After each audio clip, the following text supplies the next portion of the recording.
C'est un sport, à mon avis, qui est un sport d'adresse, qui est un sport d'habileté, de souplesse, d'intuition. C'est pas un sport de contact, le football. Si on veut pas de contact, on va jouer aux osselets, on va jouer à la pétanque, mais on joue pas au football. C'est 11 mecs contre 11 mecs et ça devient aussi une question de centimètres, tu vois. C'est la beauté de ce sport, du football en particulier. Jusqu'à minuit, c'est l'after-foot. Jean-Louis Tour.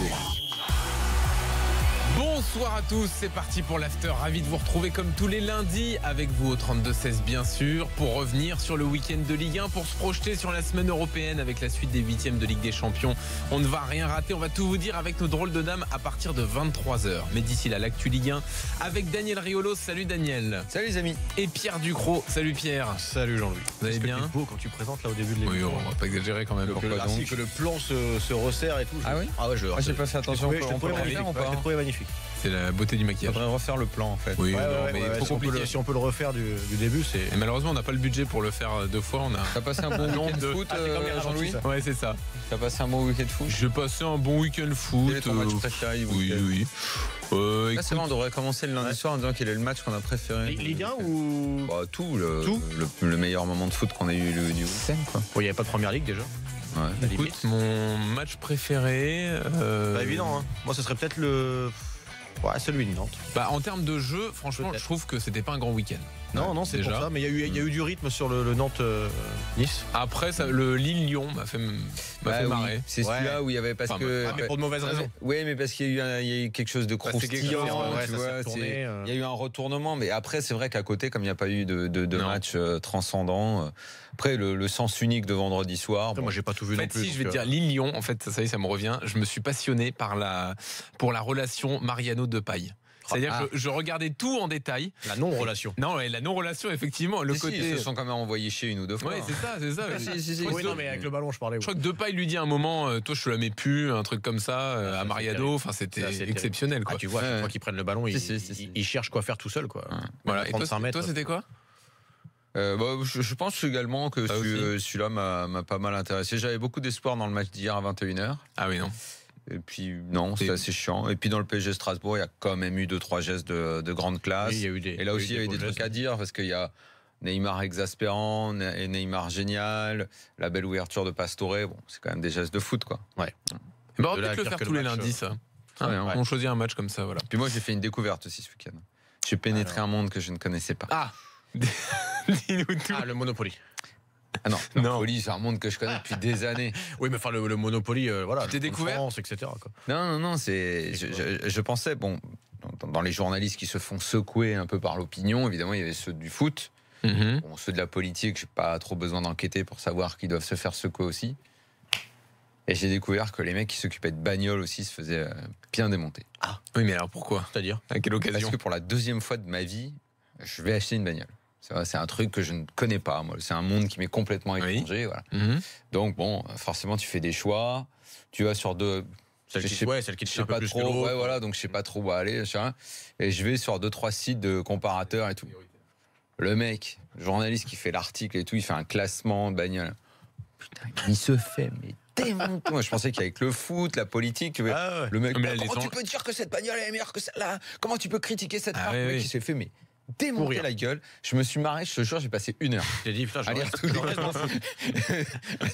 je pensais pas qu'il y avait tous les domaines. En fait, je crois qu'il y a tous les domaines. À partir du moment où tu donnes l'expression sur une expression publique, c'est principalement du négatif qui est mis en avant. Mais en fait, c'est très bizarre. Dès qu'un mec exprime un truc, le mec il se fait démonter la gueule. Je pense, Daniel, que sur les réseaux, sur Internet, etc., les gens qui ont envie de crier ou de dire leur mécontentement le font, ceux qui sont d'accord le font beaucoup moins. Et donc, il ressort beaucoup plus le côté négatif que positif. Du coup, j'avais pas du tout avancé, moi. Oui, t'as dans ma petite recherche et tout. Qu'est-ce que tu cherches? Dis-nous, on va passer une annonce. Si quelqu'un vend sa voiture. Tu vas d'occasion déjà ou de neuf? Non, neuf. Non, mais on peut pas dire leasing, l'autre. Tu peux te faire un petit leasing, c'est intéressant maintenant les leasing. Non, d'après mes débuts d'enquête, ça m'intéresse pas. C'est vrai? Non, j'ai 2 choix, on peut pas dire, c'est des marques, on peut pas dire les marques. C'est quoi? Il y a des petits ronds. Il y a des grosses on voitures. peut pas dire. Il y a qu'un rond Non, avec mais une c'est bon, étoile. on s'en fout. Passo qui est parti dans ton histoire. Mais moi, c'est parce que Bon, ce qui m'a étonné, c'était ça, c'est de découvrir Bon, ce alors. monde-là que je connaissais pas du tout, tu vois. Qui est c'est finalement très voir, proche d'une bah, autre. voilà, Je découvre qu'on peut plus rien dire, quoi. Non, mais ça, non, je découvre pas. Alors- Mais je pensais qu'il y avait des domaines où c'était un peu plus calme, où on pouvait parler calmement, tu vois. Non, mais si vous avez des même ça, conseils, ça, on peut t'imagines- pas, ça, on peut pas t'imagines parler les enjeux. calmement, quoi. Si vous avez des conseils, des arnaques à éviter, des pièges à éviter, peut-être, Voilà, allez-y. l'achat de voiture, Hashtag RMC Alors, le Live. classement que je Aidez regardais, Daniel. c'est un classement SUV. Ah, d'accord. Voilà, Voilà. le Moi, très bien. SUV, moi, je peux te conseiller la mienne, j'en suis ravi. Très bien. On fera ça en privé, Daniel. Oui. Ça Ouais, mais évitera, alors, non, mais ça évitera les voilà, j'ai peur qu'en tant les colibés que derrière. agent et tout, t'aies des moyens et je Non, puisse non, pas pas aller du sur tout. tes Ah oui marques. Non, pas du tout. Mais si, non. Mmh. Non. J'ai quand même un doute. Mais non. Ah, parce que je vais pas me couper un bras non plus. Hein. Mais non. Bon, voilà. Mais Non, tu non, te sers quand de fais-moi ta voiture, confiance. toi Ben, c'est tout le pour temps à ça, Paris. j'ai pas trop, tu vois, voilà. C'est Alors pour ça que pourquoi c'est la deuxième fois de ma vie que je vais acheter une voiture. Ah ouais. À mon âge, quand même, il y a des mecs, tu vois, normalement. bien ça- sûr. ouais, deuxième, Alors, je te tout dis, ça c'est pour a été- ça que c'est un domaine que je connais pas. Tout ça était très intéressant, Voilà. hein, vraiment. hein. Mais alors, on va parler Du foot coup, quand on même. avertit Simonet qu'on fera pas l'Italie aujourd'hui. Oui, on doit annuler quelqu'un. Du coup, bah voilà. Priorité à la voiture de Daniel. Alors, sache, Daniel, Oui. je vais raconter quand même ce qui se passe. C'est-à-dire qu'on me dit dans l'oreillette, il y a eu un but en Ligue 2. Et là, je dis, non, attendez, laissons finir Daniel. Il y a des priorités quand même. Il y a des histoires beaucoup plus intéressantes. But en Ligue 2 entre Quevilly, Rouen et Lens. Christophe Lécuyer. Salut Christophe. Oh, le Salut Christophe. messieurs, bonsoir Salut, à tous. Christophe. Ouais, je suis pas sûr que le but en soi soit plus important que la voiture de Daniel. Ah, mais quand bon. même, quand même. 66 Surtout qu'elle minutes de jeu. n'existe pas encore. Hein. Bon, vous l'avez compris, en tout cas, c'est un but en soi que j'ai à vous commenter. L'égalisation du Racing Club de Lens à la 62e minute de jeu. Une première frappe de Bellegarde repoussée par Hartog dans les pieds d'Ivan Lendrić et qui n'a plus qu'à pousser le ballon au fond des filets. C'est assez logique pour des Lensois qui étaient mieux revenus quand même, hein, avec de meilleures intentions sur cette seconde période qui avait été tant bousculée sur la première mi-temps et qui aura même pu concéder un deuxième but au tout début de la deuxième mi-temps si Jeff Louis n'avait pas vendangé cette balle de 2-0. 66 minutes de jeu ici à Diochon.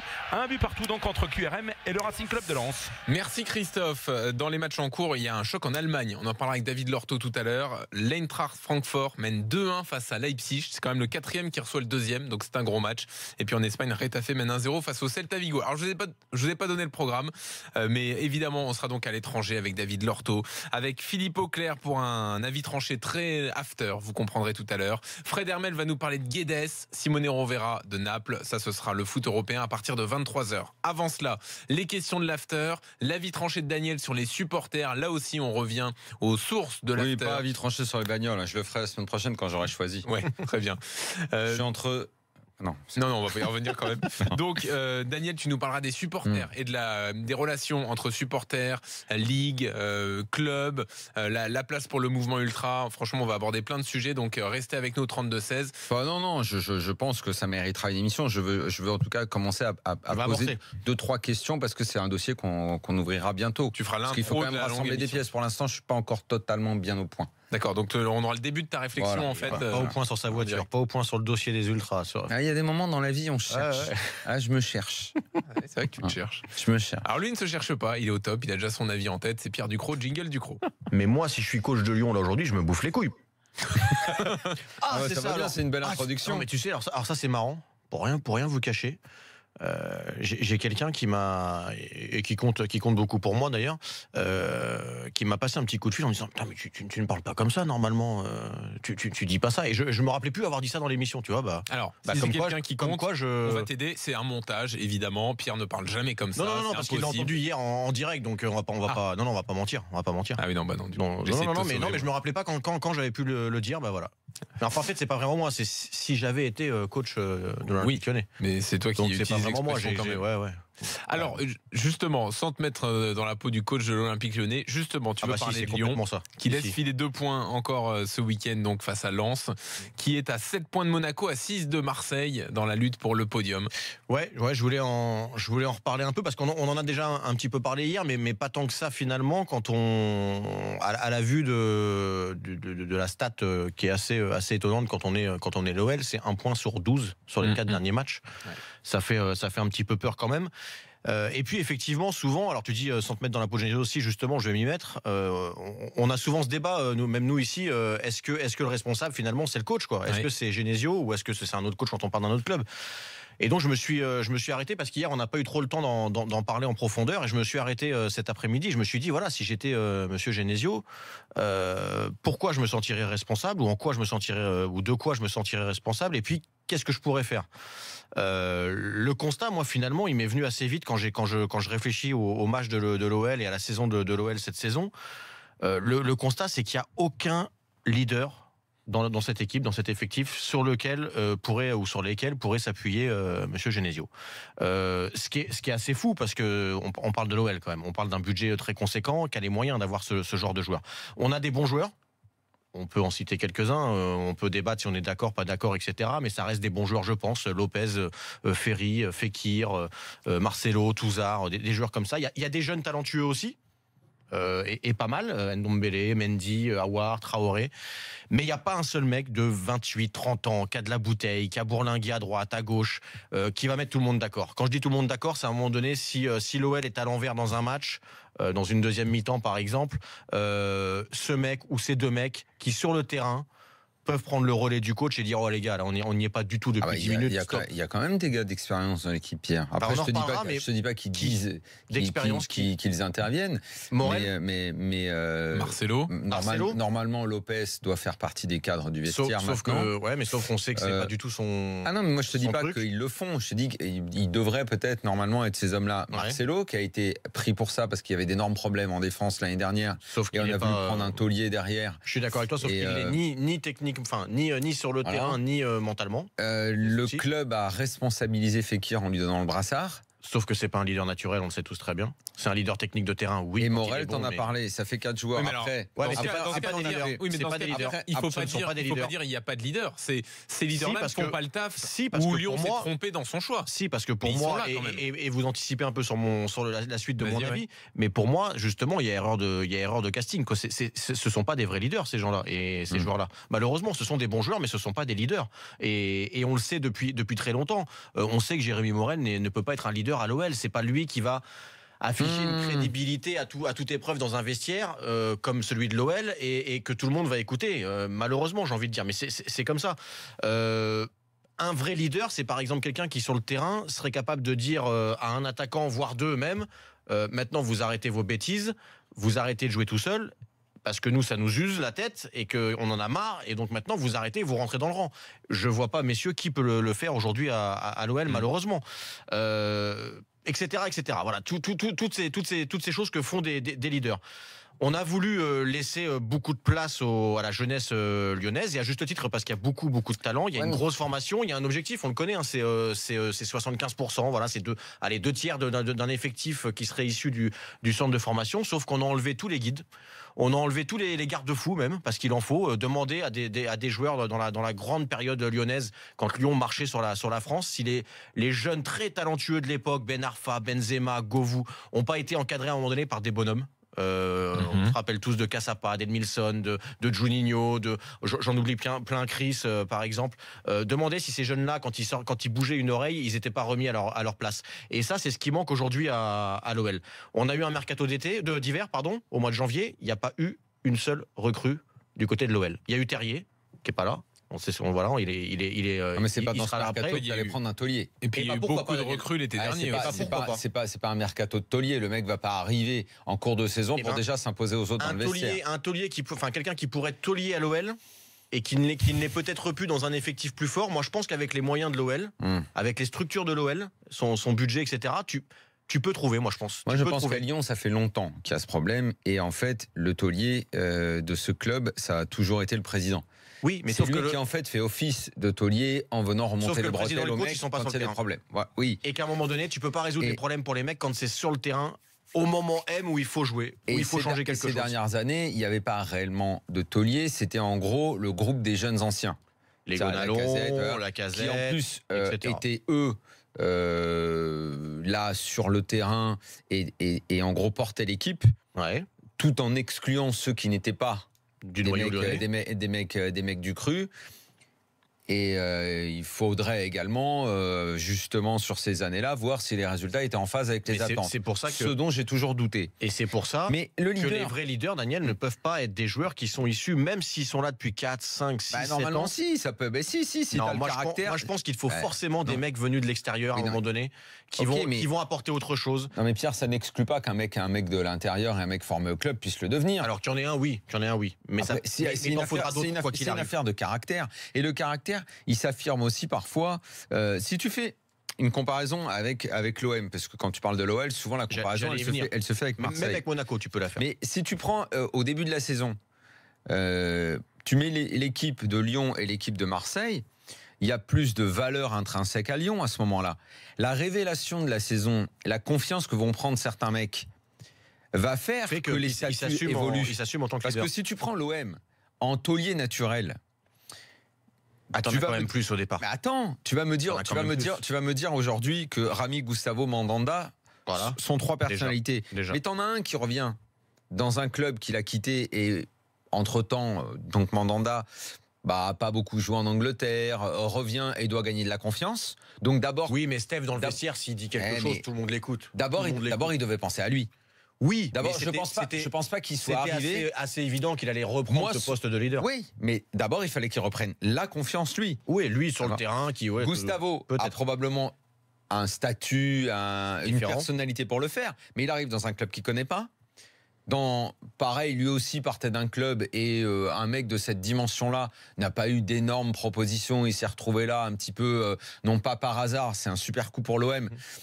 Mais il a fallu que lui s'affirme tout seul pour ensuite laisser parler sa personnalité. Ouais, mais regarde, quand tu parles de Gustavo, ce que tu es en train de dire, c'est que Gustavo, c'est presque pas un miracle, mais c'est un très bon coup de l'OM parce que justement, il a une crédibilité supérieure à ce que pouvait espérer l'OM. Mais de la même façon, un Marcelo pouvait faire la même chose qu'un Rami, par exemple, qui lui aussi était quand même méga critiqué. Plus personne ne croyait en lui. Ouais, Rami c'est différent. Rami c'est différent, effectivement. Rami, il a remis tout le monde d'accord. Mais Rami, tout le monde se foutait de sa gueule, on n'en voulait plus nulle part. Même les supporters de l'OM n'en voulaient plus. C'est des mecs qui d'abord ont regagné la confiance et sont en train de s'imposer dans le vestiaire marseillais. Ça vient aussi de l'ensemble, ça vient aussi de la façon dont tu es responsabilisé par le coach.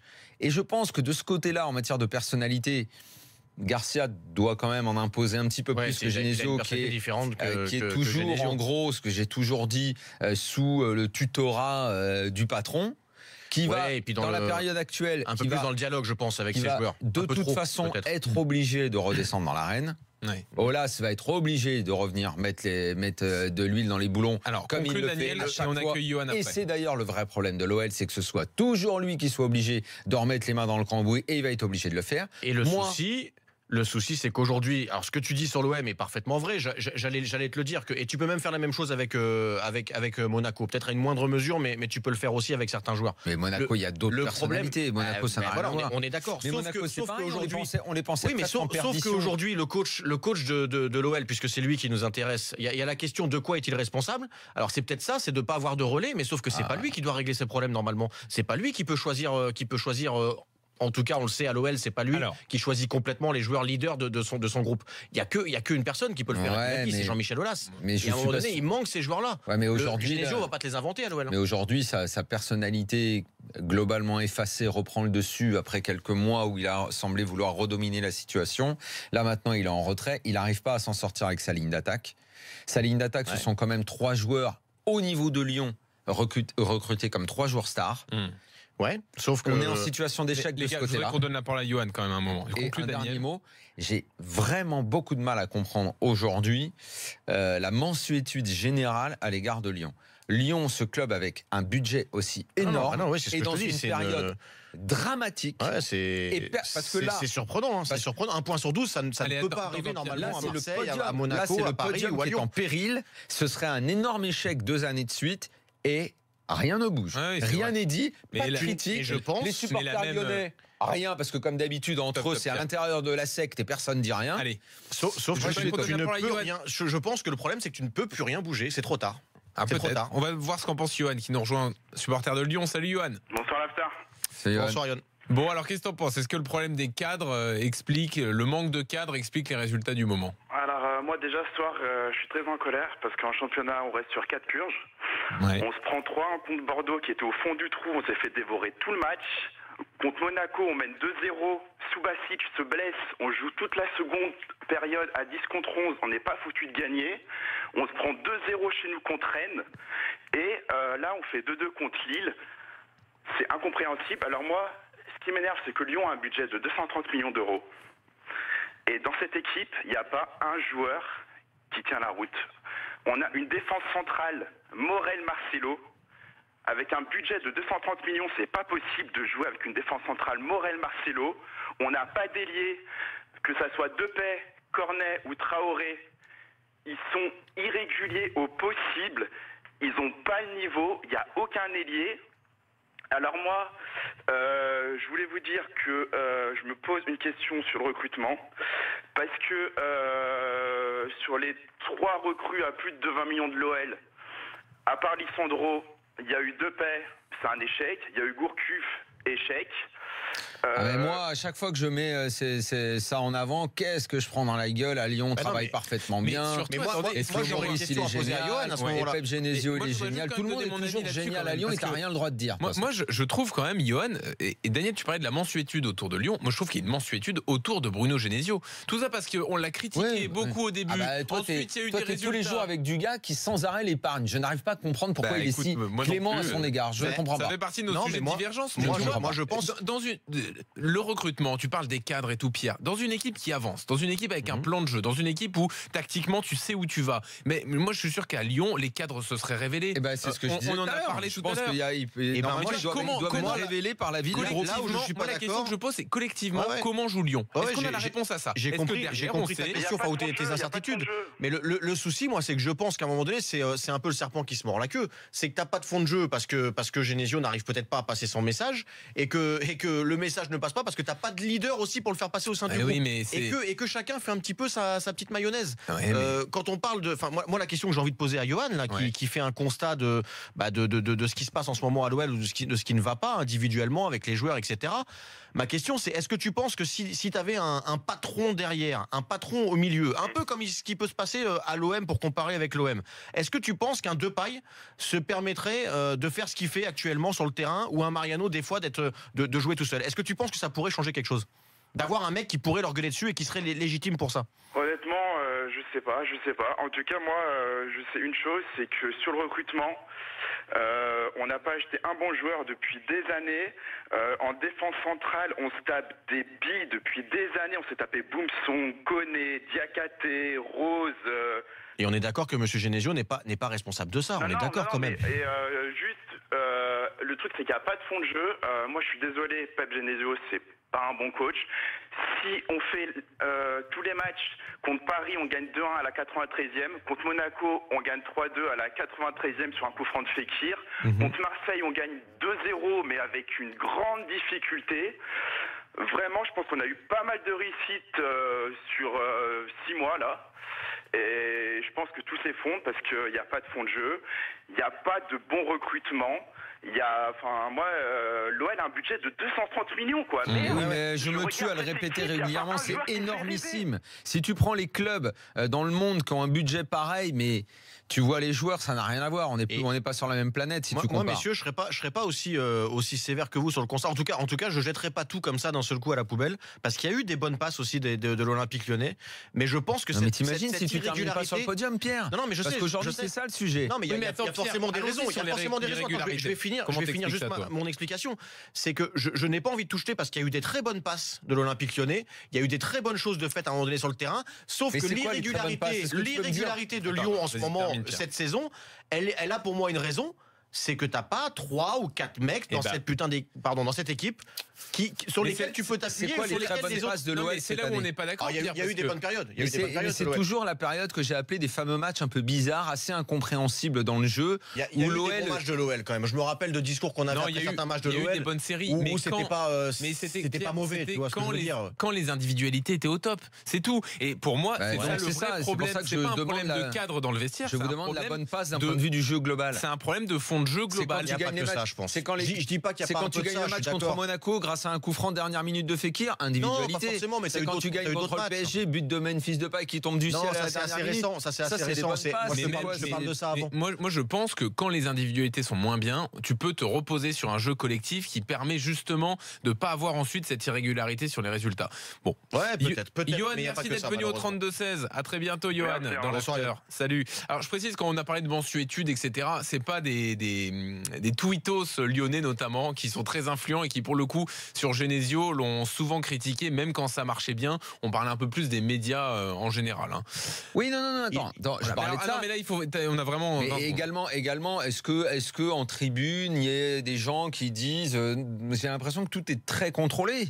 Oui, en tribune. Tu vois, je sais pas, est-ce que ça remue un peu dans l'environnement, alors que sur les réseaux sociaux, quand même, ou alors Bruno Genesio, sur les réseaux sociaux, ça il a secoue. été pensé quand même, hein. Ou alors, messieurs, en tout cas dans les médias, c'est alors Lyon, c'est dans les médias peut-être, mais en ce qui concerne les supporters et au stade, que les supporters voient plutôt en priorité leurs joueurs. On arrête. Dans un instant, justement, les tribunes, les supporters, on y va. Avis tranché de Daniel Riolo, puis les questions de l'after. À tout de suite sur RMC.